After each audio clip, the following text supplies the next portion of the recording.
Clemson, South Carolina. This is the Cost Sports Show. Hi everybody, welcome back to the Cost Sports Show for another episode. Of course, I am your host, Andrew Coster, and today we're going to be going back over some great action that occurred in Week 4, including a walk-off winner and a couple field goal miss that secured one team's hope. And as well, we look ahead to next week with one game that could decide the SEC East, as well as one that could be a preview for the ACC Championship game. Let's get to it. Now, first, we're going to go ahead and look at this week's AP poll, which is considered Week 5. And in the top 5, there really wasn't much of a change. Alabama, Clemson, Oklahoma State, Penn State, USC, same as last week.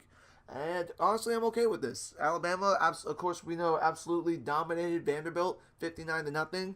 And the other four all struggled really. So there really wasn't an excuse for any of those teams to jump the other.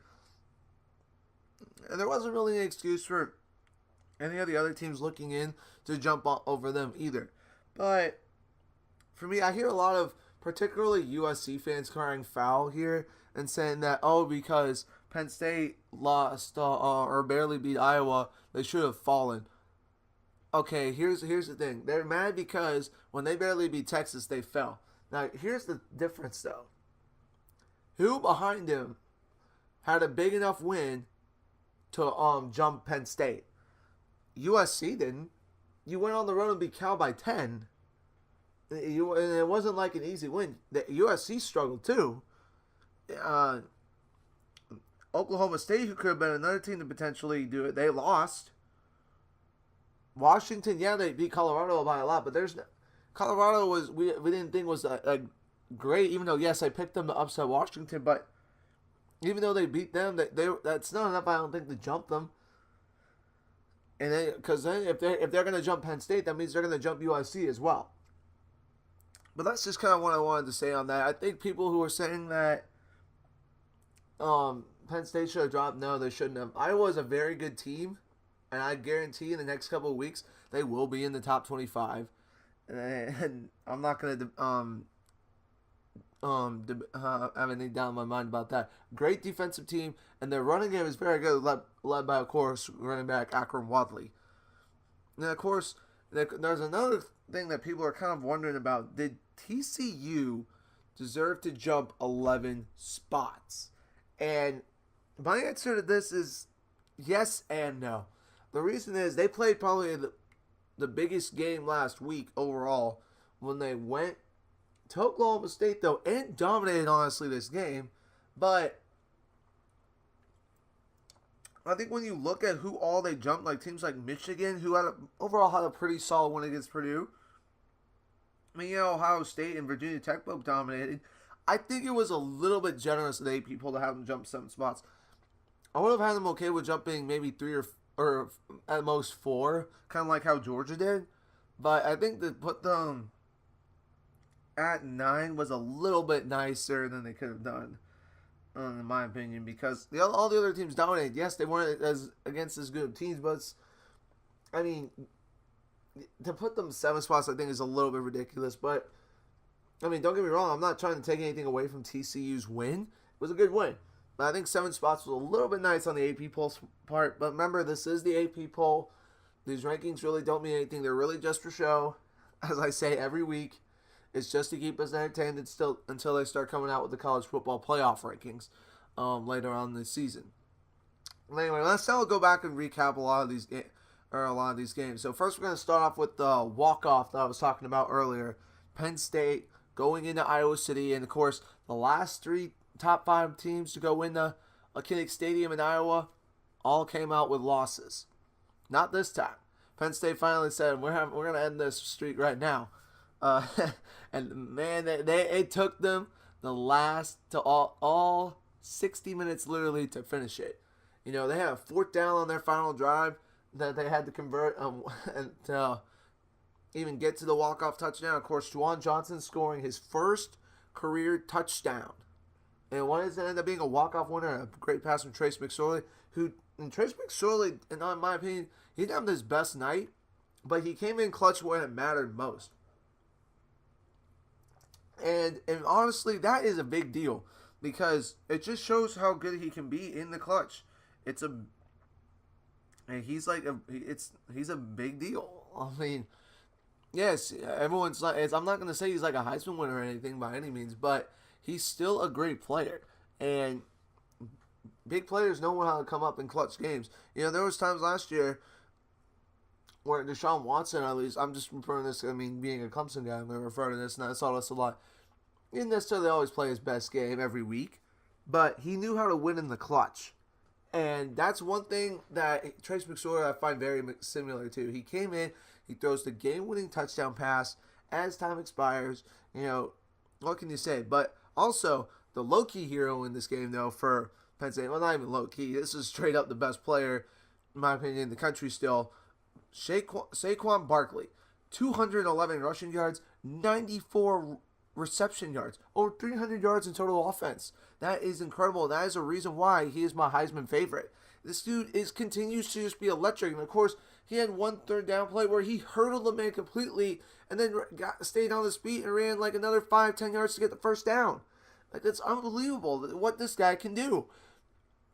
I don't understand. I don't understand how people can say that he is not the Heisman favorite after this week. Yes, we didn't know how good necessarily if he was 100% like the best player, but after watching this week against a very tough Iowa team, I say so.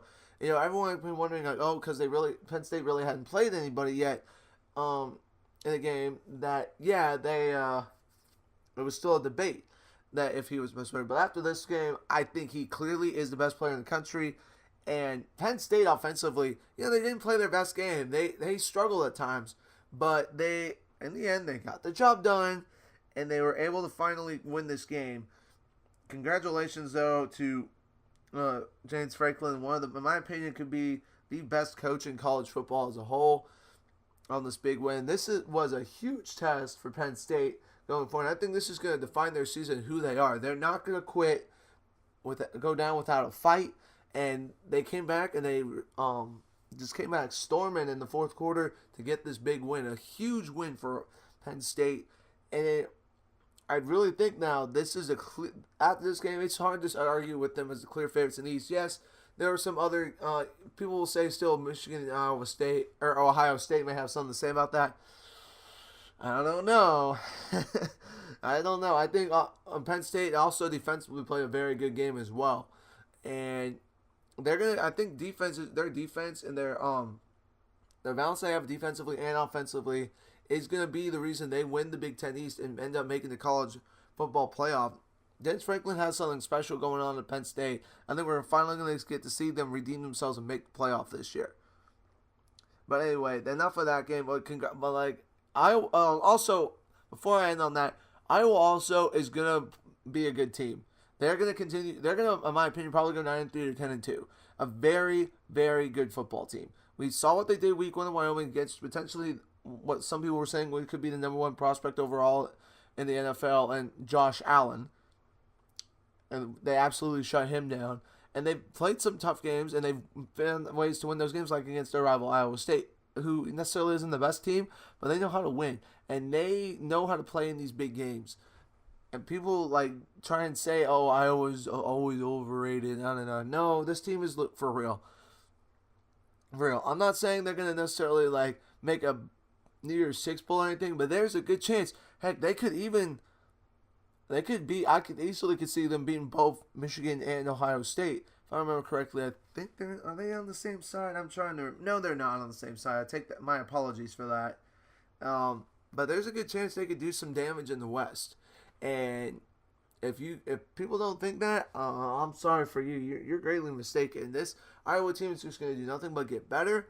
I think they're not necessarily going to be better than Wisconsin, but I do think there's going to be a very competitive battle between Iowa and Wisconsin for the Big Ten West. Who knows? This game could be a preview that we just saw last week. Could be a preview of the Big Ten championship game. Don't necessarily say it will be, but it could be. We'll find out as the season goes on how good this Iowa team really is, but I think they're for real.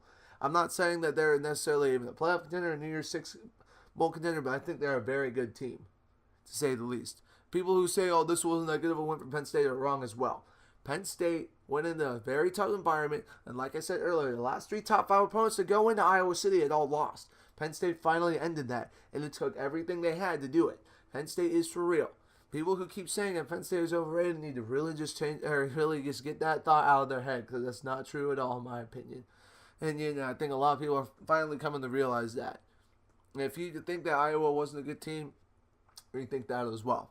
But then also going on now, Clemson, USC, and Oklahoma. Mentioned this earlier when I was talking about the AP poll. All struggled this past week. And I'm going to first start with Clemson just because I was at this game. Probably the hottest Clemson game I've ever been to. And I know some people may have heard about this, but a lot of the students left after halftime. Well, not going to lie, if Clemson had been up a lot at the end of the first half, I was going to leave too just because it was brutal out there. I was sweating my butt off at that game. People say, oh, you're not a true football fan. Yes, I'm also not trying to die of heat stroke, dadgummit.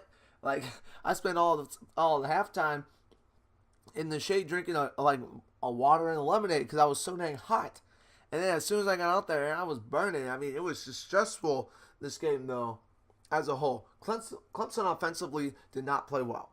Kelly Bryant, this was easily his worst game he's had at Clemson. It was 2 interceptions, and they fumbled the ball, I think, twice too as well. I'm gonna look up the stats for this real quick, while I'm thinking about it though. But I really think though Clemson defensively played a very good game, considering how much they were on the field, and considering that they didn't necessarily have the best field position necessarily for the defense. They gave them 1 touchdown, but they also held them to 7 points. And they didn't even play their best game either. They were more of a bend but don't break kind of day, but they still played very well. At least in my opinion, as I'm going to pull up these stats here. How many fumbles did Clemson have? I know they had. Okay, I take that back. They fumbled only twice, but they recovered both of them. My apologies. Okay, so that wasn't as bad necessarily as I thought. But, as a whole offensively, the one bright side over Clemson, Travis Etienne. Remember this name of true freshman running back who's wearing number 9. Normally, guess who used to wear that? Wayne Gallman. And he's playing in the NFL now. And Travis Etienne is a hardcore runner. He is fast and he can break tackles. He's, not in my opinion, going to be better than Wayne Gallman. And he has just worked his way up the depth chart week after week. He's led the team in rushing 3 out of the first 4 games. I think he's going to do that again this week in Virginia Tech. And they're going to need to be able to run the ball. And they overall did a very good job of running the ball as a whole. This game, they ran the ball for 342 yards. But passing-wise, they are going to need to get better. They only threw the ball for 140 yards, which is a little bit concerning if you're Dabo Swinney. You need to be able to throw the ball more. Yes, it's good that you found your running game. And I said this against Louisville that they were going to need to find their running game, and they did. But I think they've gone a little bit overboard in how much they have been running the ball. They only attempted to throw the ball 26 times, but ran the ball 58 times. I get that. You want to be more. If you can run the ball, if it ain't broke, don't fix it. But there were times I feel like they should have easily thrown the ball where they decided to run it. I think this is also a decision making on Kelly Bryant. This is where he needs to continue to learn. But last big game he was in against the first 2 big games he's been in against Auburn and Louisville, he's played overall fairly well. So, but I would love to see Clemson throw the ball a little bit better than they have in these last few weeks. Now going on to Oklahoma, going on the road to Baylor, and they only win by 7. Now I did learn this apparently. Baylor had 5 players that were suspended previously that have just finally come back, which did help them as a whole because, you look at this Baylor team, they had lost to Liberty in their first week. And I remember hearing Desmond Howard, I'm still trying to figure out what he was thinking. He picked Baylor to win the Big 12. Desmond, they're 0-4. They're 0-4, man. Are you sure you want to take that back? But Oklahoma overall, defensively, it shows that they still have some work. And as, of course, in the Big 12, it's just kind of a friendly reminder why they don't play defense in the Big 12 as a whole. It's still a shootout. And I think it did show, though, that Oklahoma is easily beatable. And I think there's a good chance that one of these teams like Oklahoma State or TCU can go toe-to-toe with Oklahoma and potentially beat them. And you can't say Oklahoma now is easily the clear favorite anymore in the Big 12 because there are some teams on the rise in the Big 12 that are going to make a statement. then as the season continues to go along, you still have, of course, TCU with a huge win this past week is going to give Oklahoma everything they have. Oklahoma State, don't count them out just because though they lost this game to TCU, they still have a very high-powered offense, and they're going to continue to, I think they're going to bounce back from this, and this could be maybe the only loss they have all year. Who knows? It's going to be very interesting to see how the Big 12 unfolds as the season goes along.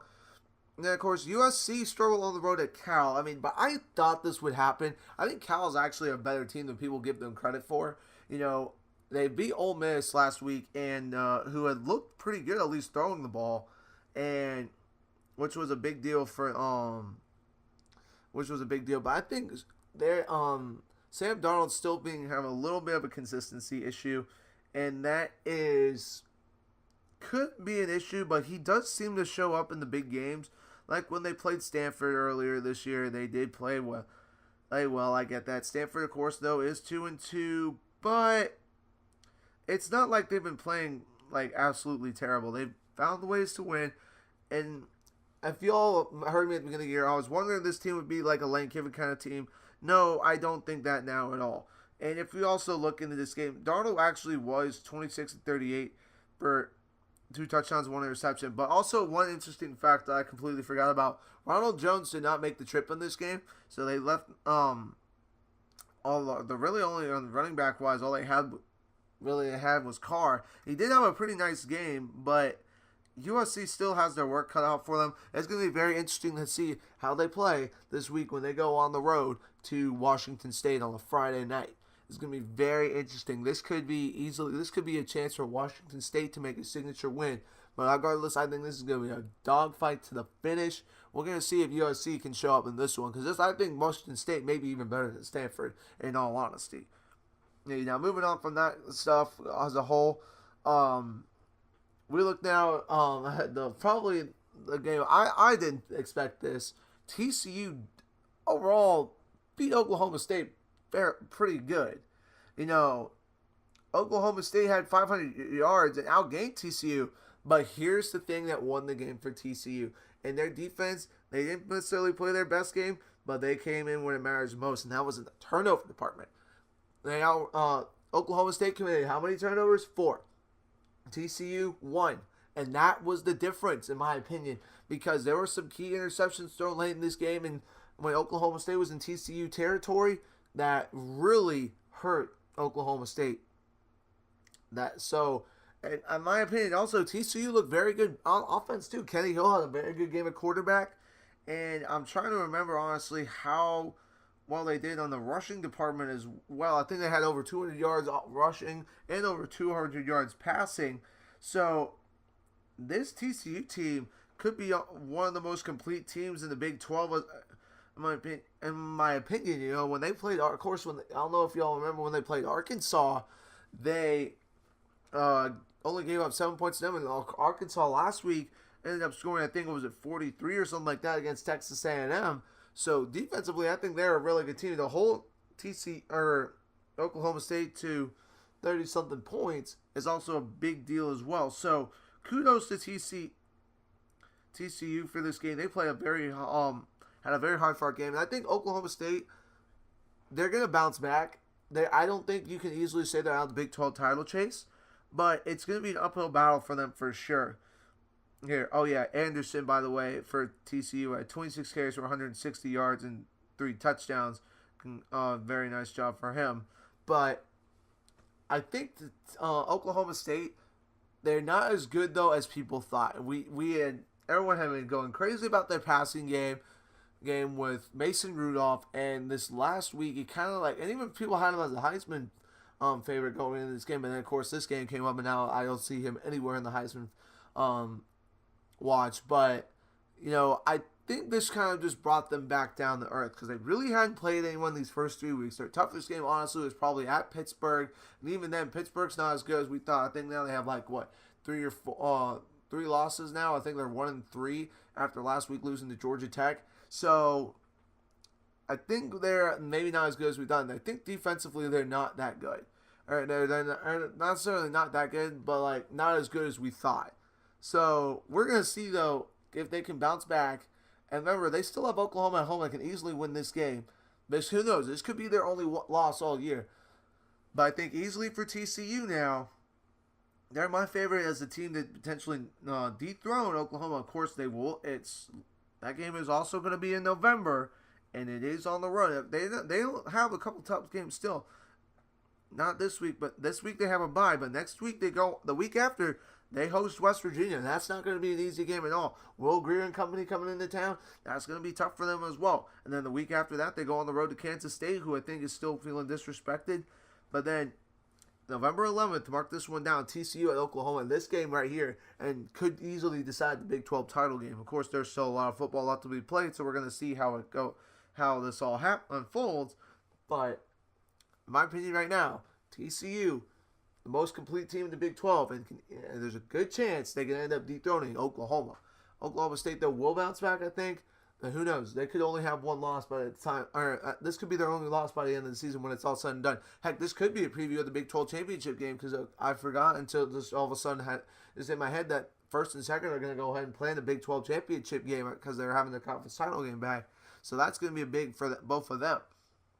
Yeah, but anyway, moving on from that, the other big top 25 matchup this past week was Georgia hosting Mississippi State, and Georgia absolutely dominated Mississippi State, 31-3 for that matter. And I think Georgia is for real. This game, everyone was talking about all after Mississippi State's dominant win against LSU, who, in my opinion, might not be just as good as we thought. This LSU team struggled last week with Syracuse. So this could be interesting going forward to see how they do. But we're going to look at this one. Jake Fromm had himself a day. He only threw 12 passes in this game, but 201 yards and 2 touchdowns. That is very good. And they were able to run the ball very well. 203 yards rushing on the night as well. So that's very big for them.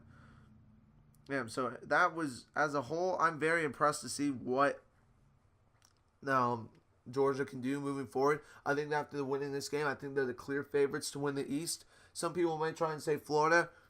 Florida is just getting luckier and luckier. They should have lost again to Kentucky. They just get these lucky games. I don't understand. I feel bad for Kentucky now because now they have lost 31 in a row to Florida. They should have won this game easily. The last touchdown Florida scored, it was Kentucky's just miscues that clearly let Florida win this one. And I sound like a Florida hater. I'm not going to lie. It's being factual. Florida is the luckiest team right now in college football. A Hail Mary last week to beat Tennessee, and a unfortunate field goal miss for Kentucky also in this game to lose this as well as some miscues on defense to have a wide open touchdown to help win the game. I don't know how much luckier you can get than that if you're Florida. But I think they're finally, in this game in Jacksonville this year, I think Kirby Smart's going to get this one done against Florida. Florida is not that good, people. I'm telling you. They are not going to win the East for a third year in a row. I'm sorry if I sound like such a hater to some people, but I'm just being honest in my opinion. I just don't see it in them. I really don't. I just see a bunch of overhyped team who's got a pretty good defense, don't get me wrong, but Kentucky put 27 on them. I think Georgia's offense is better than Kentucky's. I really think that game in Jacksonville could decide the East, but don't forget, Tennessee still is going to have something to say about that here in this next upcoming week in Knoxville. They struggled this past week against UMass. I think Georgia could get a huge win this week when they go to Knoxville. But I'm not going to necessarily. It's going to be a dogfight to say the least. This is all usually a very good game, but I think Georgia is going to find a way to or win in Knoxville. I think was it the last two? No, I think it was actually just the last time they were in there they lost. But I think for Mississippi State also regarding this game, it just kind of was a game where that kind of just brought them back down to earth. You know, everyone was just so hyped about them, but. And I said then after this, I kind of hopped on the bandwagon a little bit quicker than I should have. I said they were going to be the clear favorites to beat Alabama. I don't know about that anymore. They really, really are struggling offensively. Nick Fitzgerald was completely shut down by a very good Georgia defense. I will give them credit, Georgia's defense credit where it's due. But Nick Fitzgerald was 14 to 29 for 83 yards rushing or passing, 47 yards rushing, but this Mississippi State team was just not having it today. It was that game. It was just not meant to be. I think they'll bounce. There's a good chance they could bounce back. Of course, it's not going to be easy. This thing. What do they get after going on the road to Georgia? What do they have to play this week? They have to go on the road at Auburn, who may even have a better defense than Georgia. So Dan Mullen and Nick Fitzgerald and Mississippi State have their work cut out for them. So we're going to see how good this Mississippi State team is if they can bounce back this week when they go to Auburn. And I think this game up between Auburn and Mississippi State is going to decide who can give Alabama the best run for their money. Because Alabama looked very good this week, and I'm actually going to go ahead into that one right now. They dominated Vanderbilt 59-0. I don't know if all of you guys had heard, but the Vanderbilt player, after they upset Kansas State and had their first win over a non-SEC ranked opponent in like 70 years or something like that, that could say, Alabama, you're next. That probably was the dumbest thing you could have ever done. Why would you say that? Like, you get one big win, and all of a sudden you think your team is for real? Sit back down, son. Like, come on. It's really not that hard. Alabama is a team that also, I heard Jalen Hurts say this in an interview, and said felt like we had been disrespected and people weren't given the credit the respect we deserved, so it was time for us to finally show out. And don't think they didn't hear about this comment. Stuff gets around. Now then, and do you think that Alabama, that's not going to piss Alabama off and make them want to come bring their A game? Ooh. So, Vanderbilt. For future reference, all Vanderbilt players, please, for the love of God, do not call out Alabama ever again until you guys unless you guys maybe become maybe more of an elite program than they do, like, at the time, which, I don't know if that's ever going to happen. Don't get me wrong, but, like, come on. That was I just don't understand. I honestly thought this game would be close, but then I completely forgot about that, where the Vanderbilt player called out Alabama. May have been if they maybe hadn't done that. But also, I think Alabama did really feel disrespected, and I think they finally showed the team that they could be. And they look very good. If they continue to play like this throughout the rest of the season, watch out. I really don't know if anyone can beat them, but I think they're not going to play like this every game. I am, in all honesty. I think this shows what they can be, but we need to see some more consistency out of them. We're going to see them as the season goes along. They don't have an easy game this upcoming week. Ole Miss is still a solid team, even though they're not going to be able to play in a bowl game this year. Very solid team. Don't sleep on Ole Miss to go win to Alabama and potentially pull off an upset. I don't think it will happen, though, but look out. I think Alabama, though, just showed why they deserve to be number one, because I even debated they should be number one last week. I think they heard me and the rest of the world saying, Alabama shouldn't be number one. I think they just reminded us why they deserve to be number one right now. Well, that is my take on the whole situation as far as that goes. But anyway, Vanderbilt, for the love of God, please do not ever call out a team like that ever again, unless it's maybe like little cupcake, like maybe cupcake Middle Tennessee State or East Tennessee State, somewhere, some team in your state. Don't even call out Tennessee right now, because that was just so stupid. This is what happens when you're not an elite program. Okay, and you think you're better than you really are. You get brought down to earth. And unfortunately for Vanderbilt, it was very ugly. But anyway, I'll get off of this game. I'm sorry. Still can't understand why Vanderbilt thought that was smart. But anyway, moving on also. NC State went into Tallahassee and upset Florida State. Of course, it was Blackman's first game at quarterback. He actually didn't have a bad game. But the problem for Blackman was he had no help from his running game. I think they barely even. I don't even know if they had 100 yards rushing in this game. So that was kind of a huge deal for them as a whole. So, I think NC State is a team that after they lost to South Carolina, people kind of wrote off as a sleeper. I think they bounced back from that very well. They had overall a very good game, I think, defensively. And I think they're just going to continue to get better as the season goes on. I think they're still a sleeper in the ACC. Don't be surprised. Clemson has to go to Raleigh this year. And last time they were in Raleigh, it took them a while to pull away from NC State. I think there's a good chance for this game next week when they go to Florida State, or when they go to Raleigh in a couple weeks. There's a good chance that don't be surprised if NC State can potentially knock them off. This is a very underrated team. Ryan Finley is a very good passer, and of course Samuel is a great receiver for a dynamic player as a whole for them.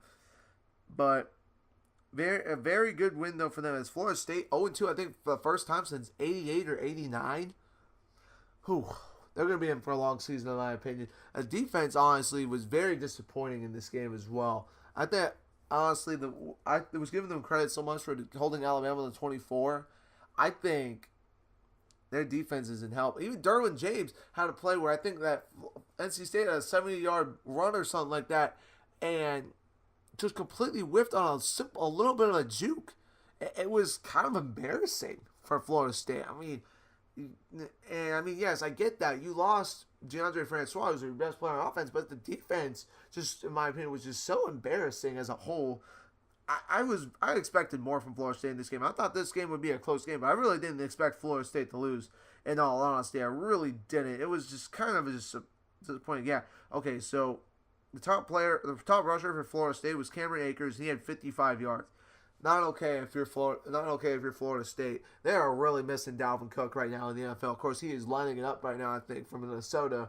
But that is very unfortunate that Florida State is just kind of everyone was thinking, oh, this game against Alabama could be a championship preview. Heck, I don't even know if they had Francois that they would have necessarily been even the favorites to win ACC because they still have no running game at all. Regardless, and their offensive line is still struggling.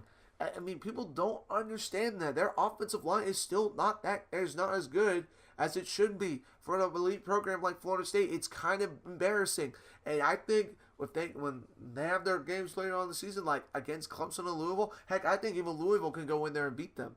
Even though as bad as Clemson dominated them, the way they looked, I don't know. And when they come to Death Valley, they could be in for a big beatdown like they were last year, and when they went to Louisville. Of course, it won't be as big, won't be a surprise this year just because of how they're out of the top 25 now, which is crazy to think. I don't even remember the last time we saw Florida State out of the top 25, probably in maybe the late or the early 2010s, if anything. But it's just kind of more a surprise for Florida State. It's strange to see them out of the top 25. I never thought I would see that, but it's happening. Florida State could be on the decline this year.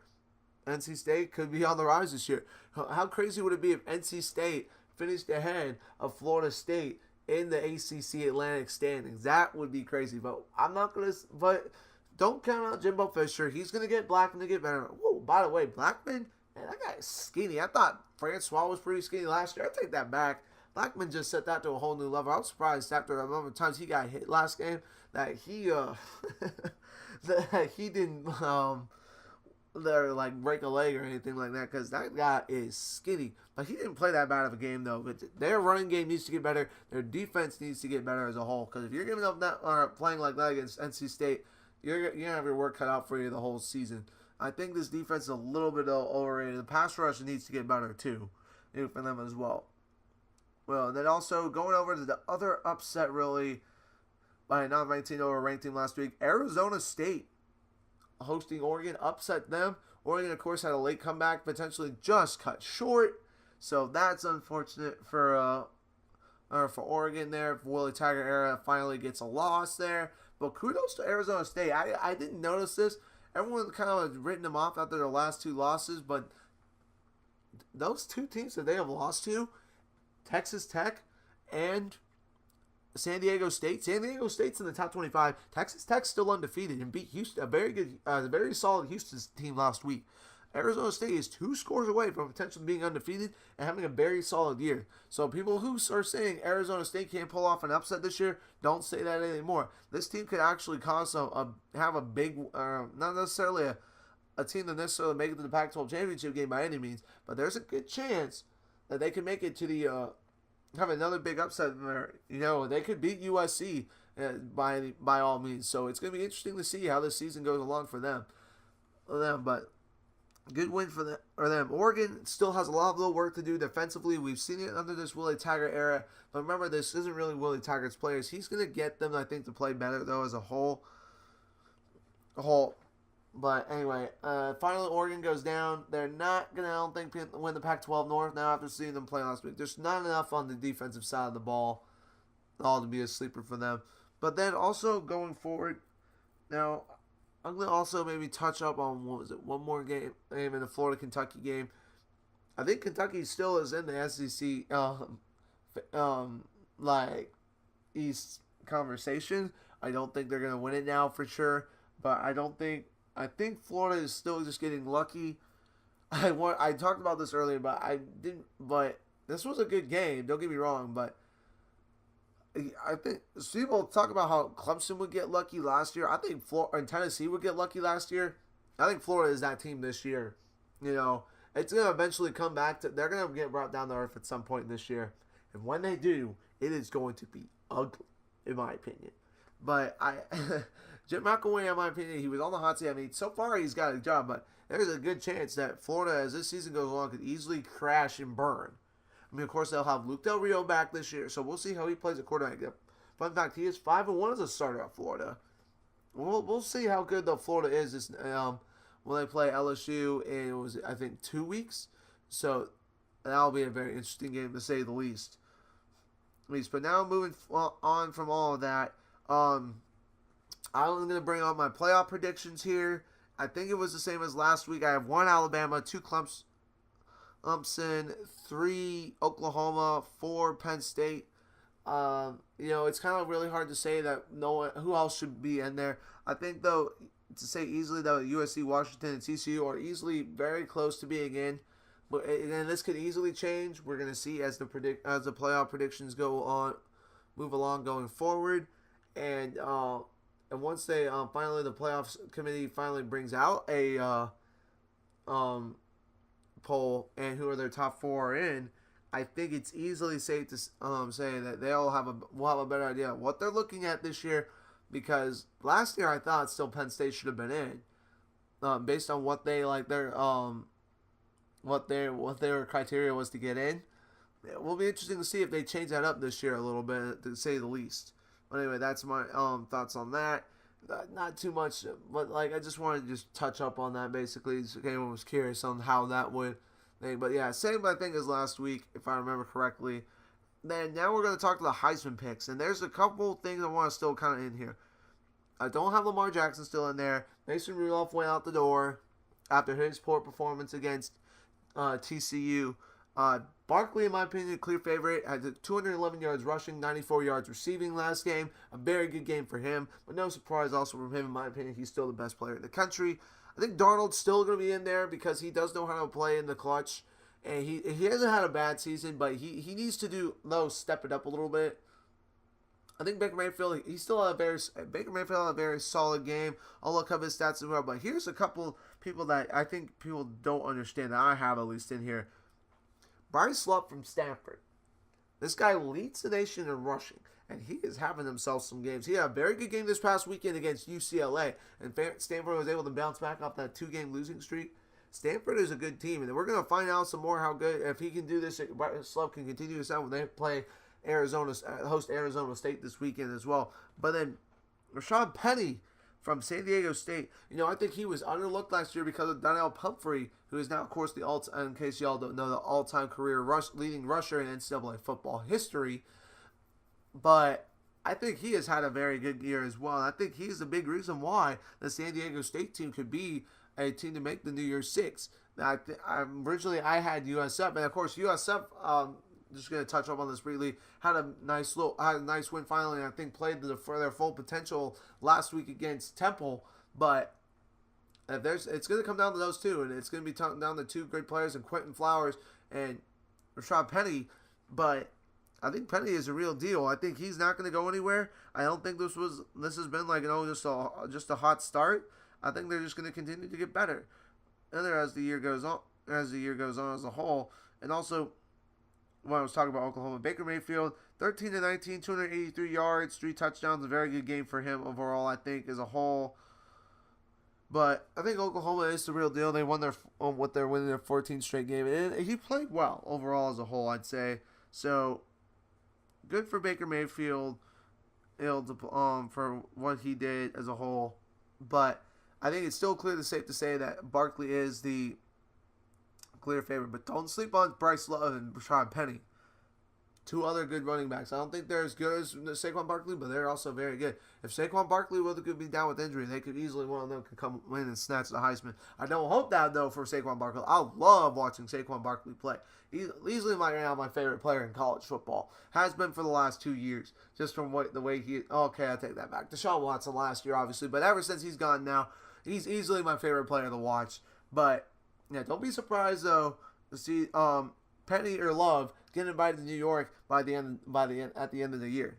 But then also, we're gonna go ahead now and talk briefly a little bit about these Week 5 games coming up. Of course, I talked about how there could be a potentially this one of these games could be a preview of the ACC championship game, Clemson at Virginia Tech. This game is a huge game. I think this is bigger for Clemson than at Louisville was. I think Virginia Tech is easily better than Louisville, way better, because they're better defensively, and they have a good offense. Maybe not quite as good offensively, but they play also very good with true freshman Josh Jackson. I still wonder how good they would be offensively if they had Gerard Evans. Who knows? Josh Jackson could be even better. But Virginia Tech is going to give Clemson all of a heck of a fight, and they could easily win this one. Being in Blacksburg at Lane Stadium, that's a tough place to play. With Enter Sandman coming on. But fun fact, though, Dabo Swinney, 4-0 all-time against Virginia Tech, and that includes, I think, 2 wins at Virginia Tech.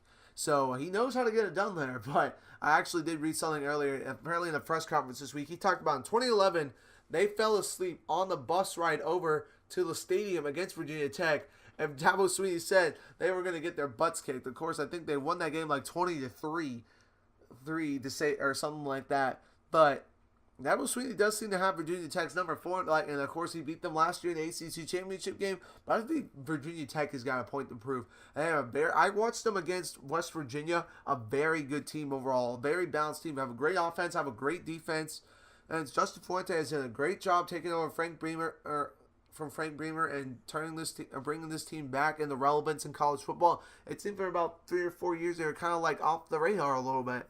And in my opinion, they're still Virginia Tech's still easily the favorite to win the Coastal.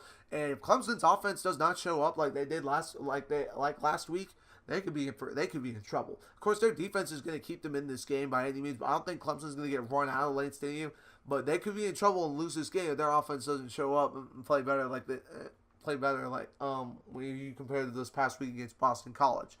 And then, of course, we have a huge game though in the SEC East as well with Georgia and Tennessee. Tennessee, I feel like, has kind of got written off the radar when they lost to Florida on that Hail Mary. But then they struggled also at UMass this week. So I think Georgia could, I'm not necessarily going to say go in and dominate in Knoxville, but I think there's a good chance they can win this one pretty comfortably. Tennessee, unless Tennessee shows me something. I mean, of course, might have the best running back in the SEC right now, but they're defensively they haven't played bad.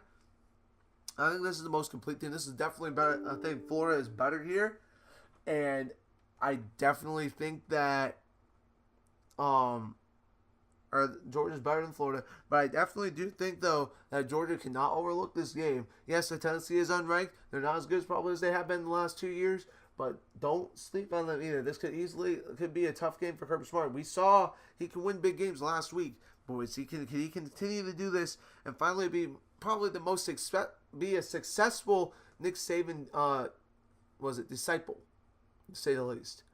From the Nick Saban tree, to say the least. We'll see, though. It's going to be very interesting watching this game. I'm very excited to be able to watch that. And then, of course, a huge game in the Pac-12 as well. USC at Washington. This is a big game in the Pac-12 for any means. Washington, I feel, is sitting under the radar. I think people kind of when they beat or that big coming back against Boise State. And I think they still have the best passing attack in the Pac-12 with Luke Falk and company. And USC has not been the most consistent. I think this could be a very tough game for USC. I think this game is going to be a dogfight by any means, because I do think they will show up within the big game, because it seems like they always seem to do so under Clay Helton, minus the game last year when they played Alabama in the season opener. But I think this game is going to be very good. I'm very excited to watch this one. It should be a dogfight, but people who say USC is going to win, or win for sure, I don't think so. Now, if they play like they did last week, I don't think so, because I think Washington State's easily better than California. I think they're easily also better than Stanford. And I think this is going to be their toughest battle yet. And also, same goes for Washington State. I mean, their toughest battle really has been Boise State. It was a good team, don't get me wrong, but also, this past week, lost to Virginia. Fun fact, they lost to Virginia. So that's a very interesting fact. So maybe that would not be as big for them as they thought. So maybe they could be a little overhyped. But it'll be also very interesting as a whole to see how this game plays out between Sam Darnold and Luke Falk. A nice quarterback matchup, to say the least. And then another big game I'm going to also talk about, Mississippi State at Auburn. And this game, I'm going to say as a joke, I'll say it's going to be decided who gets second in the West. I still don't think either of these teams are going to beat Alabama, especially with the way Alabama played this past week. I mean, yes, it was against Vanderbilt, but it just showed everyone was kind of wondering if Alabama was going to have a little shaky year. I don't think so anymore. Not after this past game. I really don't. I think that Alabama is the real deal. It's going to be a very interesting game, to say the least, as well. And then Auburn, though, I think Mississippi State will bounce back offensively, but I still think they're going to struggle because they're playing probably a tougher defense than they did last week. And, of course, Auburn looked very good last week against Missouri. Yes, it's Missouri, but now they have Kerryon Johnson back. 5 touchdowns last week against Missouri. He could be a huge part of this dynamic duo between him and Petway. He brings more, I think, a little bit more of a speed factor compared to Petway. And who knows, maybe this could be a big game also for Jared Stidham. I'm not going to say for sure. I'm actually looking up. I'm going to look curious to see how his stats were this past game. Oh, it was 13-17, 218 yards and a touchdown. Of course, this was Missouri's defense. But Kerryon Johnson only did have 48 yards. But they distributed the ball as a whole. They had 263 yards on total offense. Jared Stidham is still also a good runner. So this is going to be a good game. But it'll be also... it's going to be... I think that Mississippi State was maybe kind of like... They got run up after this game against LSU. I think they're going to still continue to go down after it, because I think Auburn still is better. The defense for Auburn is incredible still. You could still argue they may be one of the best in the nation. I'm not... Okay. They could be, honestly, even better than Alabama's. Necessarily, if you look at who they played so far, I think they've done a very good job. But this game is... I'm very intrigued to see how this game plays out as a whole. I want to see how will Nick Fitzgerald and company respond after getting blown out in Athens by Georgia. And now we're going to go ahead. We'll make our Week 5 picks. Last week, I missed 5 games. Who did I miss? I missed Oklahoma State. I picked Oklahoma State to win. I picked Purdue to beat Michigan. I picked NC State to lose to Florida State. I picked Colorado to upset Washington. And who else did I pick? I got Arkansas and Texas A&M wrong. By the way, I meant to touch on this game a little bit before we get into those. Arkansas, as Brett Bielema could be on the hot seat now, but we'll say this was huge for Kevin Sumlin, because if he had lost this game, there would be a lot of people asking him to get fired. But this will help him for now. We'll see if he still has a job at the end of the season. But anyway, we're going to go ahead and make our picks. And starting off with here, Iowa at Michigan State. Of course, Michigan State finally finally didn't get a vote last week in the AP poll. I was just tired of seeing that. I don't know who kept giving them that one vote in the AP poll. And finally, no. I think Iowa goes in this one and handles this one very comfortably. We saw when Michigan State played a tough team, they gave another team a decent run, but I don't think they're still that good. I think they're maybe go 6-6 this year. I like Iowa in this one by 2 touchdowns or so. So a very solid and a very good game, I think, from Akram Wadley as well. And then next going on the net, Colorado at UCLA. 2 teams trying to bounce back from losses. Of course, Colorado did not give Washington a good run for their money like I thought they would. Very disappointing to see there. UCLA, there was a chance. I was wondering how they would bounce back against Stanford. They didn't. I think UCLA gets this one done. I think Josh Rosen and company are just a little bit better on the offensive side. I think UCLA wins this one by a touchdown. Very good game, but I think UCLA wins this one. South Carolina at Texas A&M. And the reason I'm bringing this one up is because both these teams are actually still 3-1. Of course, South Carolina barely beat Louisiana Tech last week by a field goal. And of course, in case y'all didn't know, they lost Deebo Samuel, which was unfortunate for him. My thoughts and prayers are once again going out for him after him. Apparently, he's a fracture. He may come back later in the year.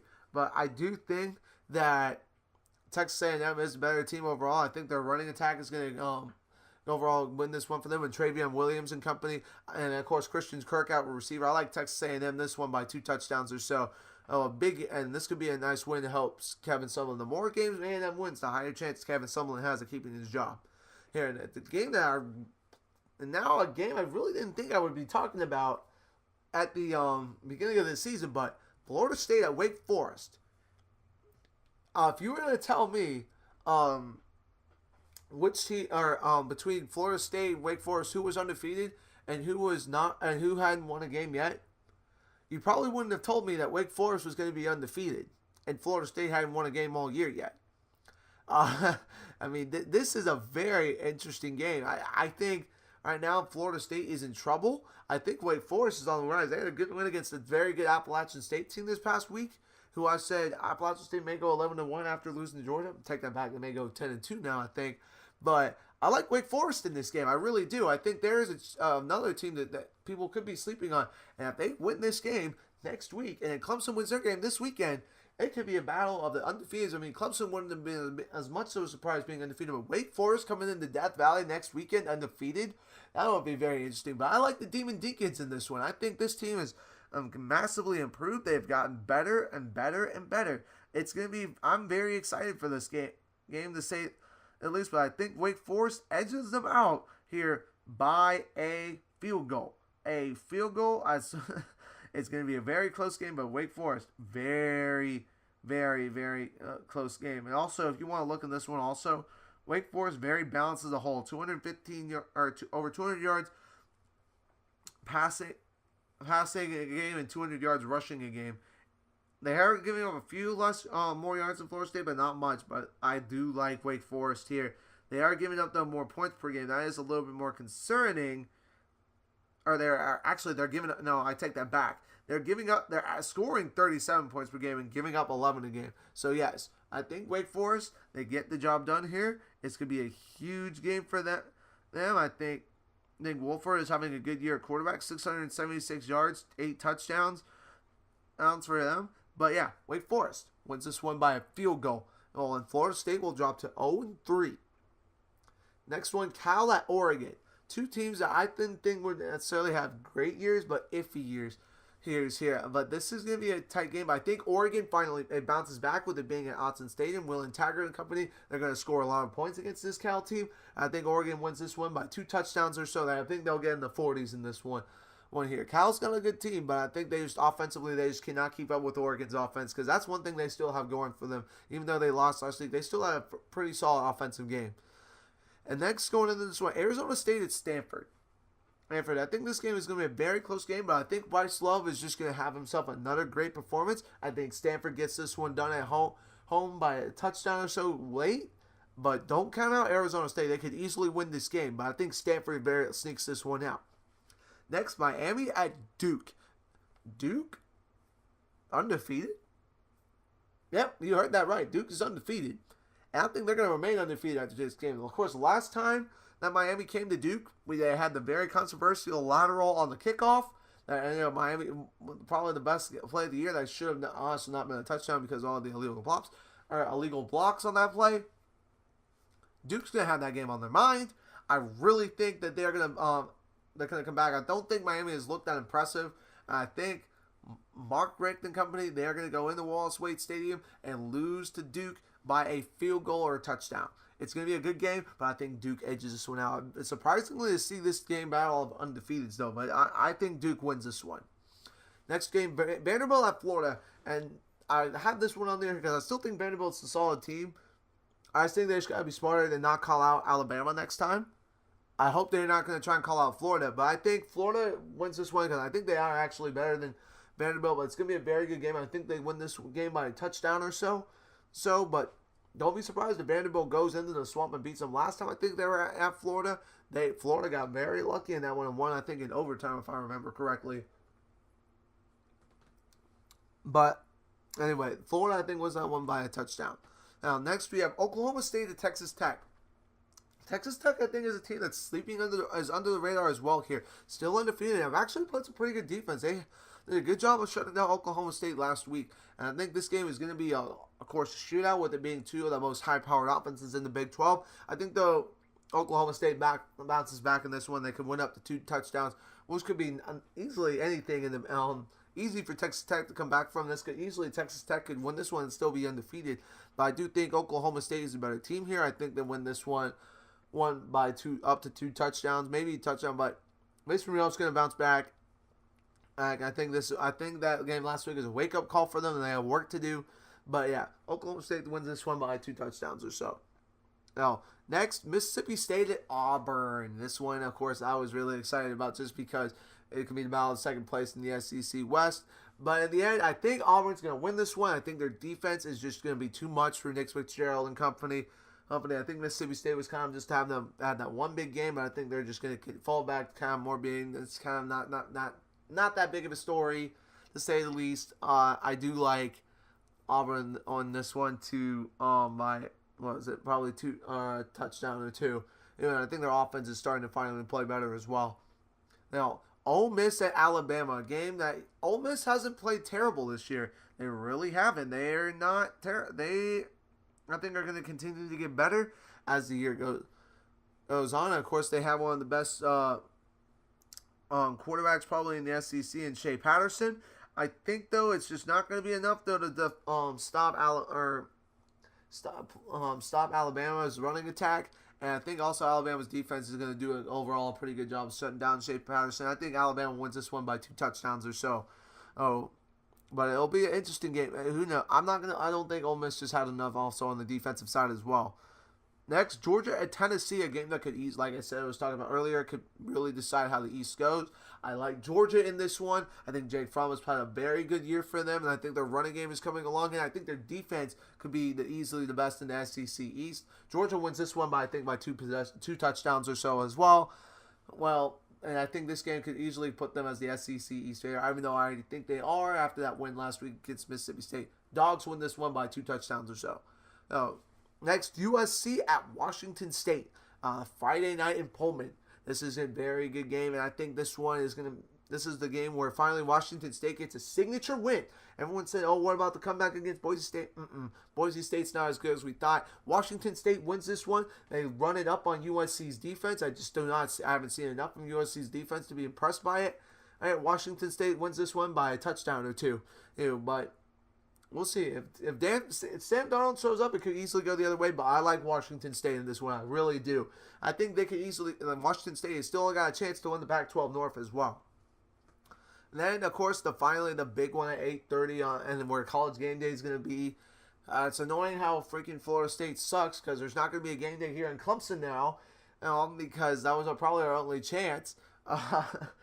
But yes, Clemson at Virginia Tech. This one is going to be a dogfight. Could it be a preview of the ACC championship game? I really think so. Unless Georgia Tech potentially has something to say about that. Or even Duke. I don't think necessarily Duke's going to keep this up for a long time. Maybe even Miami, but we'll see. But I like Clemson in this one. I always seem to show up for the big games under Dabo Swinney now. Well, if you've looked at the last couple of years, they might not have. I think they're going to have a better game on offense. I think Kelly Bryant just had a bad game last week. In all honesty, I really do. I think he's going to go back. I think he needs to start. Clemson is definitely going to need to throw the ball more against Virginia Tech. Of course, Virginia Tech did lose one of their best corners this past weekend. Again, for the season, I do think Clemson wins this one by a touchdown or a field goal. Well, I think Clemson will also be fine on the field in the kicking game wise, because they do have Alex Spence to replace Greg Hugel. Sad to see Greg Hugel, of course, Clemson's kicker, get hurt. He was I actually had a class with him, so that was kind of sad to see. But yes, Clemson wins this one by a touchdown or a field goal. Very good game, and this game Virginia Tech could easily win this one with it being at Lane Stadium. Don't get me wrong, but I really think Clemson's just going to show up for this game. Their defense, obviously, I think is going to play well and shut down overall Virginia Tech as a whole. It's just a matter of Clemson's offense can come in. I think they will bounce back. Travis Etienne, I think, is going to be also a huge factor in this game. Don't remember that name. But yes, I like Clemson this one by a touchdown or a field goal. And then also, I'm going to put in my upset alert as usual. It might not be the game you guys think. Troy at LSU. Yes, you heard it here. Troy is a very good team. And I was at this game last year when they gave Clemson a scare in the real Death Valley, by the way. So everyone tries to say that LSU is the real Death Valley. No. I can give you a history lesson here again. But anyway, I think LSU, I've heard someone say they could lose 3 to 4 games. I think so too. They just did not look as good as we thought they would be. I think Geis kind of also is just falling off as well for them as a whole. I think LSU is in some trouble though. As a whole, I think they will. I think they'll have a good game. But do not be surprised though if Troy, whose only loss was to Boise State, barely goes into Baton Rouge and knocks off LSU and finally gets them out of the top 25. And it could be a tough year for Ed Orgeron and company. A lot of people have said this is a rebuilding year for LSU. I kind of see that now. I was expecting a little more, though. I'm a little more disappointed just because the way they ended the year last year. But yeah, don't be surprised if Troy goes into Baton Rouge and upsets LSU. All right, guys. But anyway, that's going to do it for this week's episode of the Cost Sports Show. If you haven't on YouTube already, make sure to give this thing a like. And if you haven't subscribed to my YouTube channel as well, go ahead and do that if you may as well. I hopefully should get my week 4 video out very soon. I've just been very busy with school. I have tests and stuff going on right now. But anyway, I hope you guys enjoy this weekend of college football. Of course, I will be watching a lot of these games. Georgia and Tennessee is one I'm very excited about as well. But obviously, Clemson and Virginia Tech is even more exciting. And I'm going to probably be holding my head. Hopefully, I'm not holding my head in shock if we lose this game. But also, I'm not going to be surprised if the Clemson offense doesn't play better. But anyway, I hope you guys enjoyed this week. Have a good week this week. Enjoy it. And I hope you guys are ready for another great weekend of college football in week 5. Be sure out there to stay safe in whatever you do. And also, remember, make sure to come back next week for episode, what is it? What are we on now? Are we on 4? Or on 5 next week? Oh yeah, we're going to be on our 5th episode of the Cost Sports Show next week. And hopefully I'll be talking about Clemson win at Virginia Tech.